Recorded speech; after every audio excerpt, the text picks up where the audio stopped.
Welcome to the Counselling Tutor Podcast, the must-listen-to podcast for students of counselling and psychotherapy. Here are your hosts, Rory Lees-Oakes and Ken Kelly. Hi, I'm Rory, and at the time of recording this episode, we're on an academic break, and my co-presenter Ken is taking a well-earned rest. It's about this time of year that we have special editions, and we're bringing you an interview with Kelly Budd from the awarding body CPCAB, who brings us some exciting news regarding online qualifications, and this is what she had to say. And we welcome Kelly Budd, who's head of qualifications at CPCAB and has, of course, appeared on the podcast previously. If you look at any of our 2020 podcasts in the podcast tab at counsellingtutor.com, you'll hear about Kelly. You'll hear Kelly occasionally speaking about qualifications at CPCAB. And Kelly's here to share some really exciting news, aren't you, Kelly? I am, Rory. Thank you. It's absolutely lovely to be back after a bit of a time off with you. We're coming back today to talk about the future of CPCAB qualifications post-pandemic for when we get there, which we're hoping will be very, very soon, and looking at which of our qualifications might be able to remain as potentially online delivery.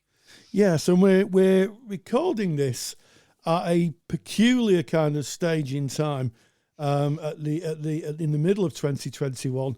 We're not post-pandemic yet, but we're not in the height of the pandemic. But it's certainly, in terms of education, a lot of lessons have been learned in terms of how we adapted to the pandemic. And what lessons and procedures do you think CPCAB have invoked to support learners through that very difficult time, certainly in 2020? Absolutely. I think we've learned an awful lot over this past year.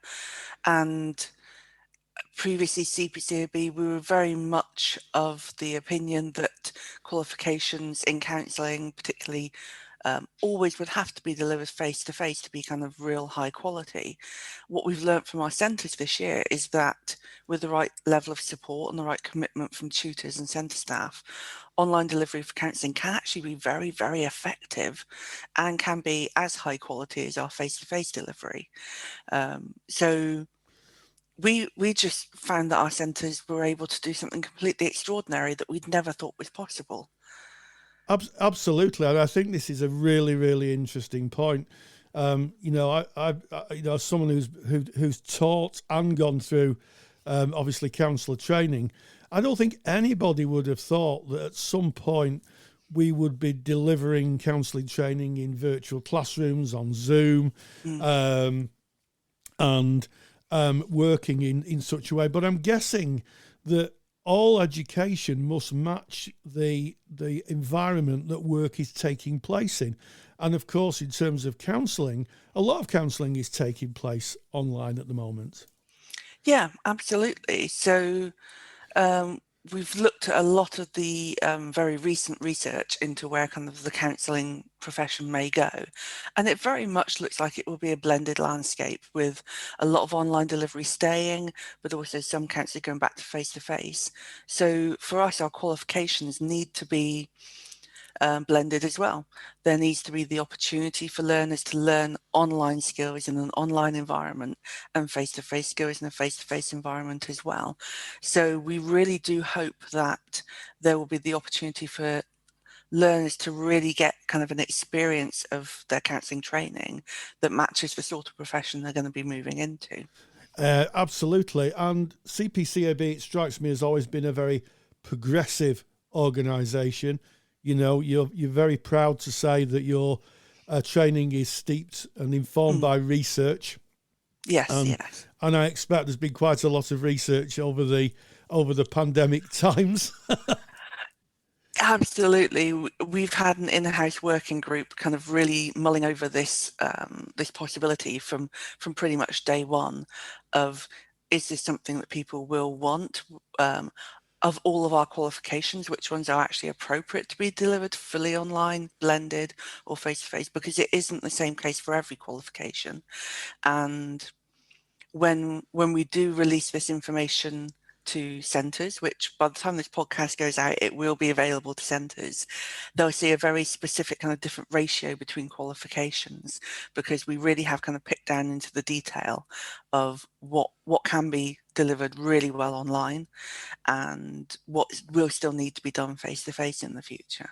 So let's talk about what qualifications, or which qualification suites are going to be available for a virtual classroom and online delivery. So you know which ones are you actually going to be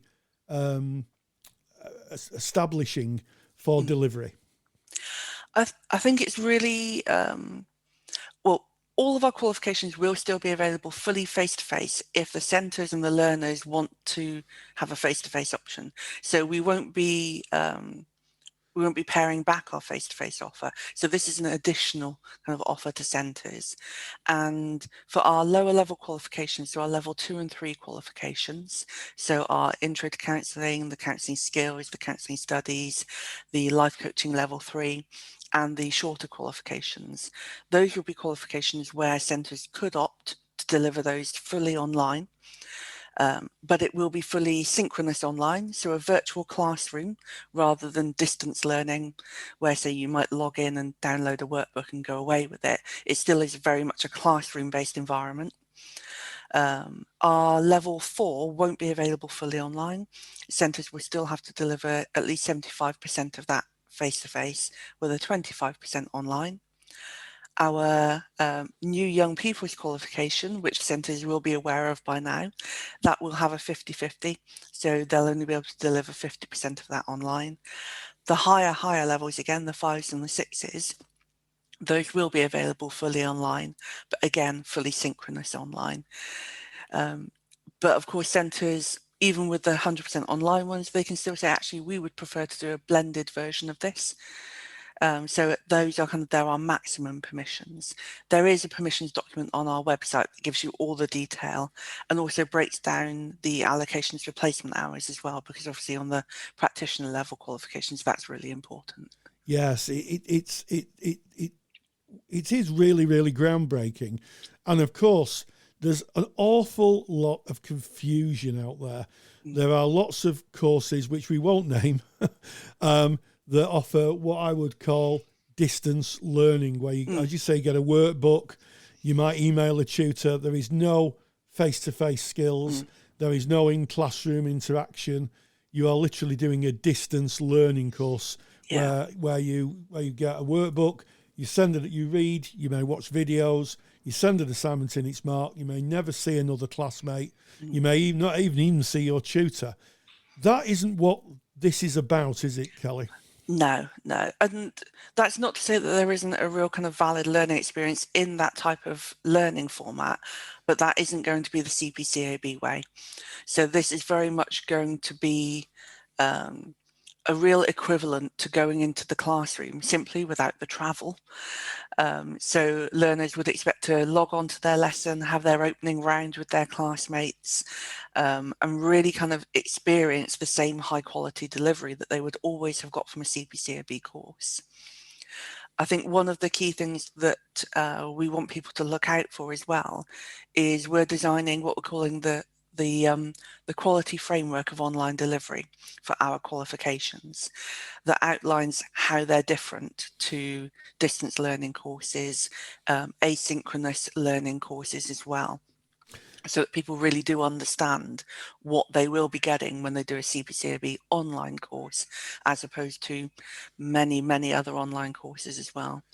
And they'll also know what they can do at the end of it. And I think that sometimes is really the problem with our training landscape and our profession, is courses sometimes very much look like you're going to be a practitioner in 10 weeks downloading a workbook, and that should never be the case. Yes, and I think that it is very, very interesting. There's a lot of students who spend a lot of money on courses, and as you say, we need to acknowledge that no learning is wasted, and for some areas and probably not counselling related, may be very helpful.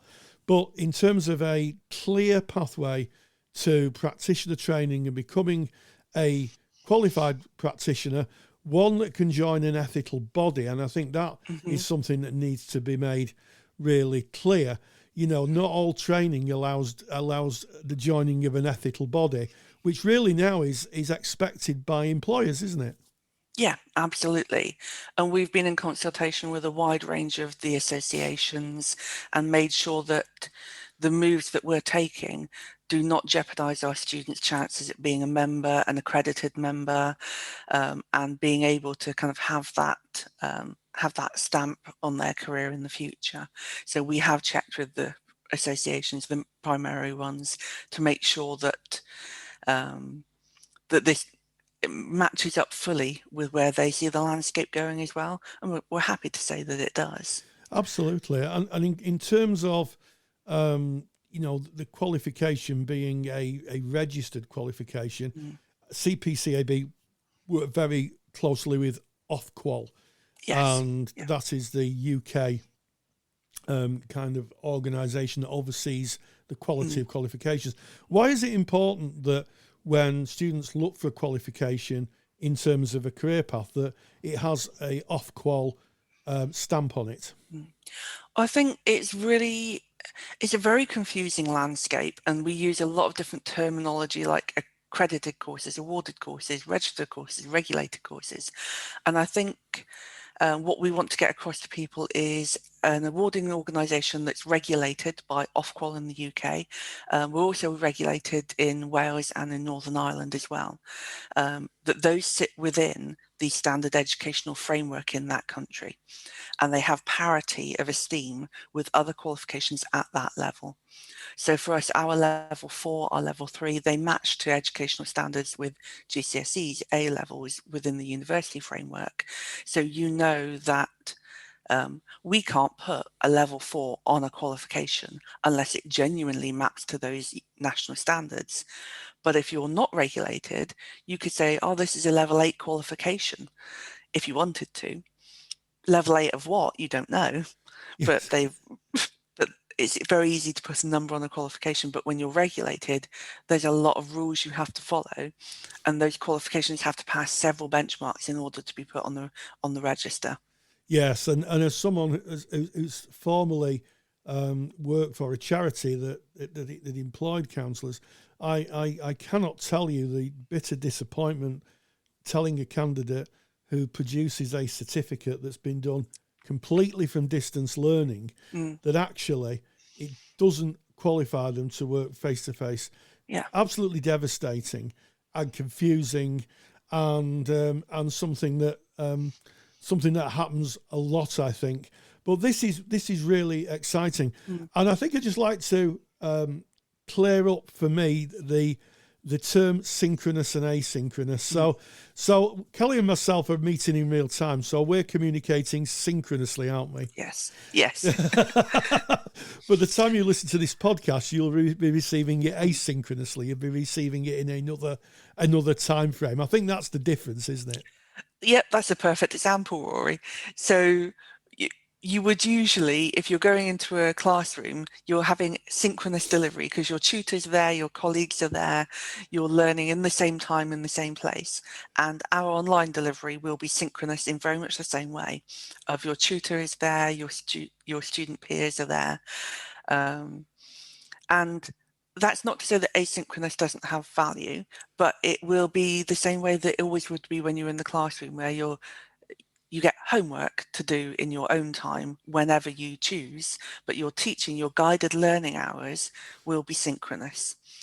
So that might be you go off and you do a skills practice, but your tutor's still floating there in the background, and you can call on her or him to come and support you at a moment's notice. You're not kind of left adrift. And I think that's one of the things that really is going to be the mark of difference for our qualifications being online. And I think what we have learnt this year is that there really is an appetite for online delivery. It was there before because people were signing up for all of these online and distance learning courses. And I think what we wanted to do was to acknowledge that after the pandemic, that appetite will probably be heightened because people have done it. And if people are looking out on the landscape trying to find online courses, we would much rather they find ours than, like you say, something where they're going to go to an agency in the future and say, well, I did this level 4 course online, and the agency is going to say, well, sorry, but that doesn't count for anything. So if they're going to be choosing something, we'd rather they choose something good. Well, I think there's no better way to end the podcast on. And in terms of choosing something good, it's terribly exciting. It strikes me that it is in the spirit of counselling. You know, Carl Rogers very famously talked about the people of tomorrow. And what would the people of tomorrow be? And they're us, and they're the students who are asking for a change in delivery, and CPCAB seem to have delivered that. So Kelly Budd, thank you so much for joining us. Thank you, Rory. It's been great. It would seem that CPCAB are grasping the sign of the times and are adapting themselves to the online world. And as always, stay grounded, stay safe, and hey, join the digital counselling revolution. Thank you for listening to the Counselling Tutor Podcast. Find the show notes for this episode on our website at www.counsellingtutor.com.